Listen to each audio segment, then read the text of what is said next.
Hey guys, Bailey here, and I hope this finds you all doing great. Definitely want to give a huge shout out to Alyssa McCabe Artwork. Alyssa, your stuff is seriously beautiful and melts my heart. It is just the best. I apologize for the long wait on chapters 3 and 4. I wanted to release them together because they're very applicable to each other. They go hand in hand, covering the business aspects of their ventures, so I'll leave that up to you to judge. Without further ado, this is Chapter 3.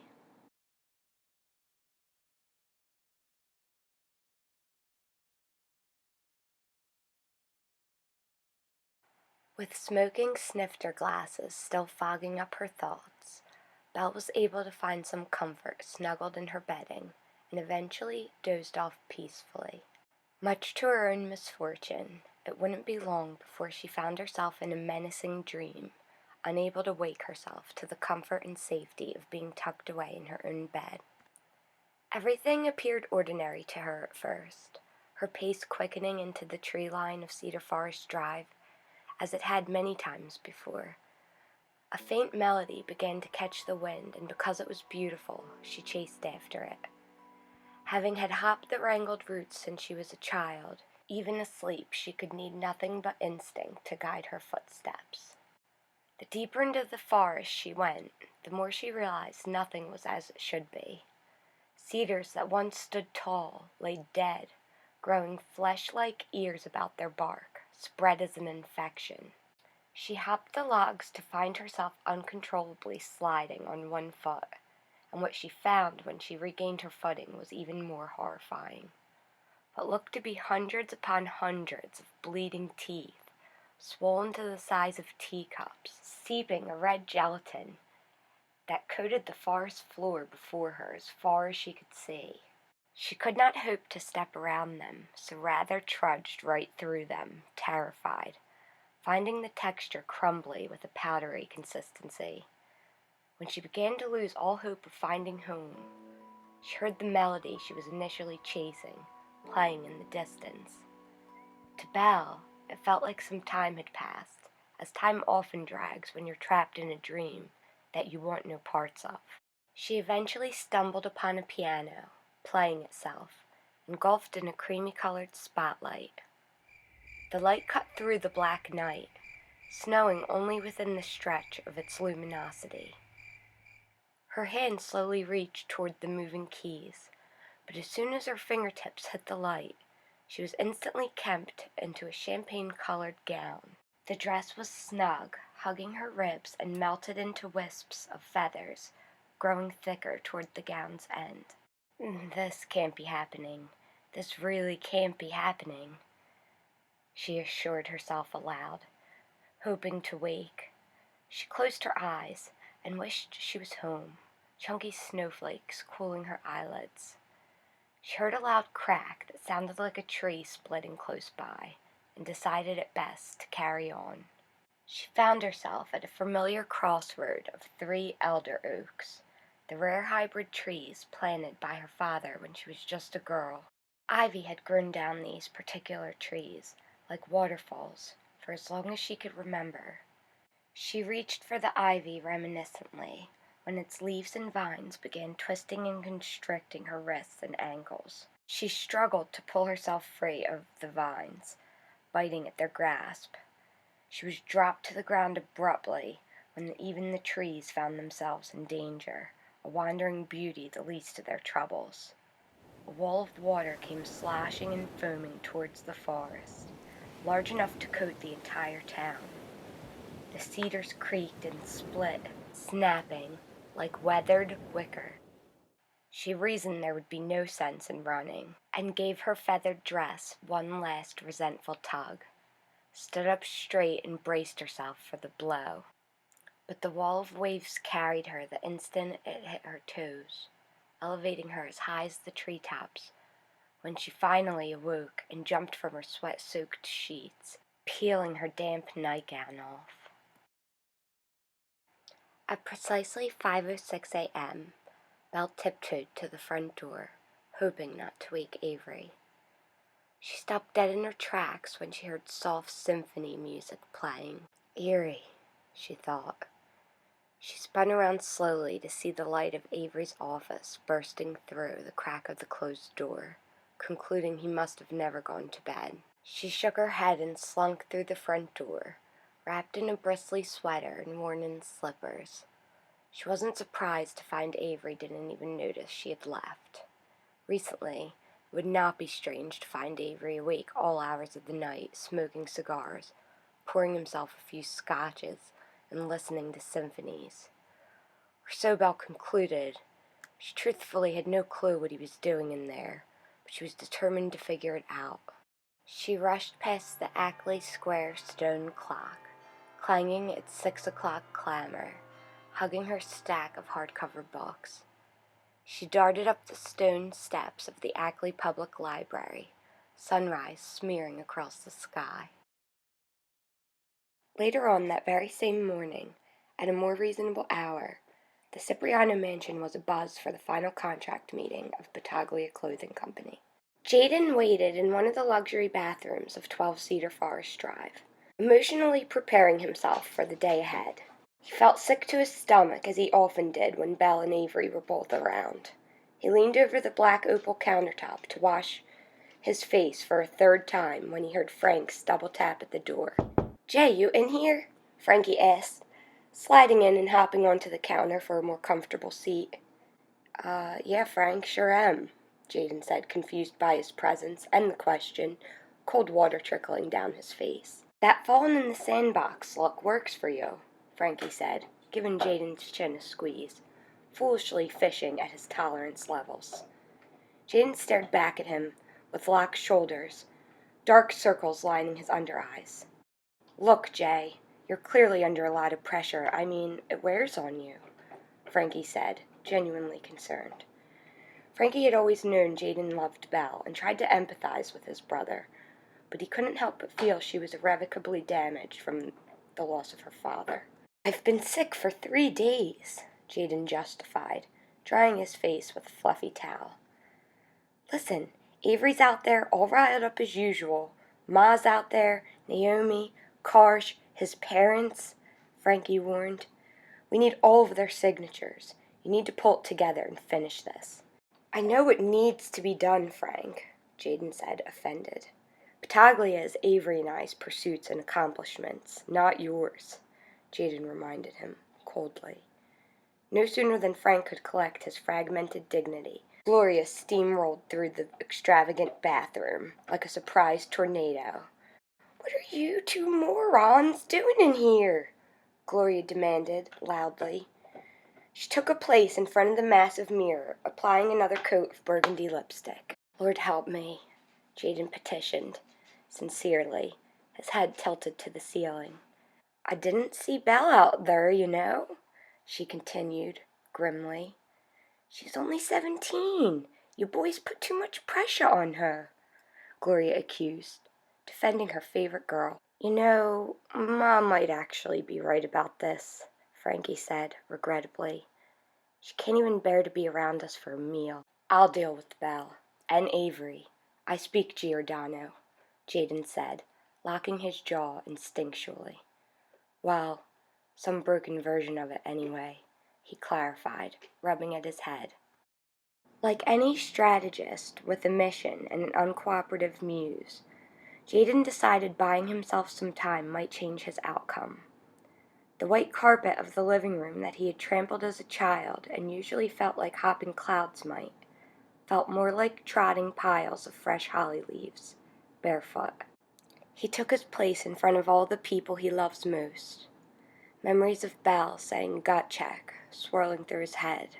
"Welcome, everyone, to the final contract meeting of Battaglia Clothing Company," Jaden announced, relieved to find himself one step closer to his new beginning in Jericho, an honest empire built on he and Avery's hard work and not Cipriano clout. "First, I want to thank Mr. and Mrs. Emery for dedicating part of their day to be here with us," Jaden started smoothly. Mrs. Emery gave Karsh's wrist a tight squeeze. An excited smile spread across her face. "And thanks for hosting us, Ma," Jaden added respectfully. Gloria sat in an antique, throne-looking chair that once belonged to her father, nodding lovingly at her son, like a king would. Just a brief summary for those of you who may not know, Jaden began with a friendly gesture towards Karsh's parents. I was 16 when my grandfather passed away, and left me a rundown military uniform production factory and a beach house in Jericho. We were 17 when we lost Mr. Giordano, and everything kind of froze for a while, Jaden said solemnly, scratching at his messy hair. Then when we turned 18, Avery and I devised an honest business plan, our own clothing company, utilizing our closest friends and family as the models and staff, Jaden explained, now comfortably walking the room as he spoke. We presented our business plan to the Better Business Bureau of Essere and private financial advisors, and the projected growth levels are just incredible, Jaden boasted. Now that being said, anytime you have a group of young adults running anything, there's gonna be drama, Jaden said, truthfully. So I open the floor to you, Battaglia models, management, and staff. Is everyone happy with their contracts? Jaden asked sincerely. Not me. A mouse-like voice cried out that could only be one person. Karsh let out a low cheer and a clap, taking a bite of his enormous turkey sub. Avery interrogated her with a shocked expression, while the rest of the room craned their necks for the show. Pal, Jaden whispered to himself, unaware she was even there. She speaks, he joked, smiling warmly.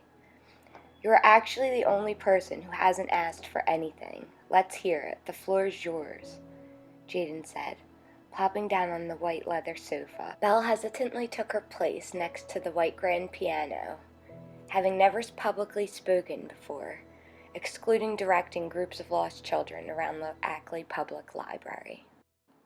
I know I haven't participated in much or said much of anything to any of you lately, and I'm very sorry for it, Belle said, apologetically.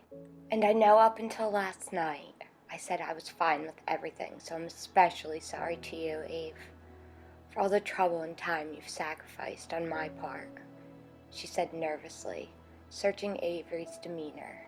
Belle, stop apologizing and just tell us what you want, Jaden said encouragingly. It's the security tale. I can't bear it one more second, Belle spit out, plainly and unapologetically. Ah, get 'em! Karsh cheered, his sunflower blonde curls bouncing around as he waved his hands in his lap. Are you out of your mind? Avery asked, infuriated. He couldn't decide if he was proud of her for standing up for something for once in her life, or laughing her out of the house for her audacity. What, did they whisper too loud at the library for you? Frankie asked, cursing under his breath. She fidgeted with her red and white striped long-sleeved shirt, remembering to pull back her shoulders to a confident stance. Shoulders back, always, her piano instructor used to tell her. She glared at Avery, a hint of devious twinkling in her eyes. She'd hoped to prove herself a strategist also, aiming for an end goal that he could trust her with anything. Avery would be too vulnerable to argue with her after their argument last night, leaving anything she wanted for the taking. The room fell silent, and every set of eyes were glowering at Jaden, waiting for his response. Both businessmen and gentlemen tugged at Jaden within him, blowing him about his paths. To Jaden, Battaglia and Jericho was the only way to join these two needs within him. If Belle signs her contract, it secures Jaden another 3 years to try to win her heart, and furthermore, he simply refused to ride the coattails of his family's success. He needed to prove to himself that hard work was capable of accomplishing anything without dipping into the Cipriano fortune. Belle, is there anything else at all that you might want? Jaden asked desperately. Like, literally, anything at all. No, she replied evenly. I mean it. The sea of three-piece suits stays in Torrance, along with all the rest of my terrible memories of this place, she said, remembering how it felt to lose her father. For I stay, and suffer them all the same, she said dryly, staring at the glass and gold-trimmed globe, glimmering in the sunlight. Belle, you're killing me, publicly, Jaden said, returning Avery's stare. He bit his lip and rubbed at his eyes for clarity, like it might replace his lovesick with sanity. I expect for such an outrageous request that you're prepared to offer me something professionally in return, Jaden said, intrigued. What do you want? I told you what I want. How do I get it? Belle bartered for the freedom of her footsteps. I need more skin, Jaden said, staring at the carpet. I can't sweep the world with your scraped-up knees, he said plainly. If you cut all the modesty clauses and dress restrictions in your contract, I'll honor it. But there's got to be a security base somewhere close by in Jericho, Jaden envisioned aloud. Okay, I'll take those terms, Belle agreed reluctantly. But I mean it. No more sitting outside of my house, joining me for dinners, or walks. I just can't deal with it anymore. Okay, I understand, Jaden said, empathetically. Belle noticed every set of eyes in the room, icily staring her down. She twisted her lips awkwardly upon the observation, deciding that was her cue to go. So, I'm just gonna go. Leave me out a new draft and I'll swing by later and sign it, Belle said, waving to Jaden and running out of the mansion like it was crumbling with each step, smiling ear to ear for the first time in a very long time. Hey guys, Bailey here. Hope you love Chapter 3. I love all the chapters, I guess, but it's cool to see them grown up and making moves, so to speak. You've got Belle off playing detective, and Jaden's trying to find a way to be with her, and everyone's kind of wondering what's Avery doing. So it's very interesting to see how they're planning to move together and yet still live separate lives, the 6 of them. As promised, I also have Chapter 4 ready. I'm putting them up together. They go very nicely together. They complement each other. And they really divulge a lot of information about each other because they establish a lot of the business aspect of their situation. Thanks so much, you guys, for your support. It means everything to me. Please like, subscribe, and share if you haven't. Good night and God bless.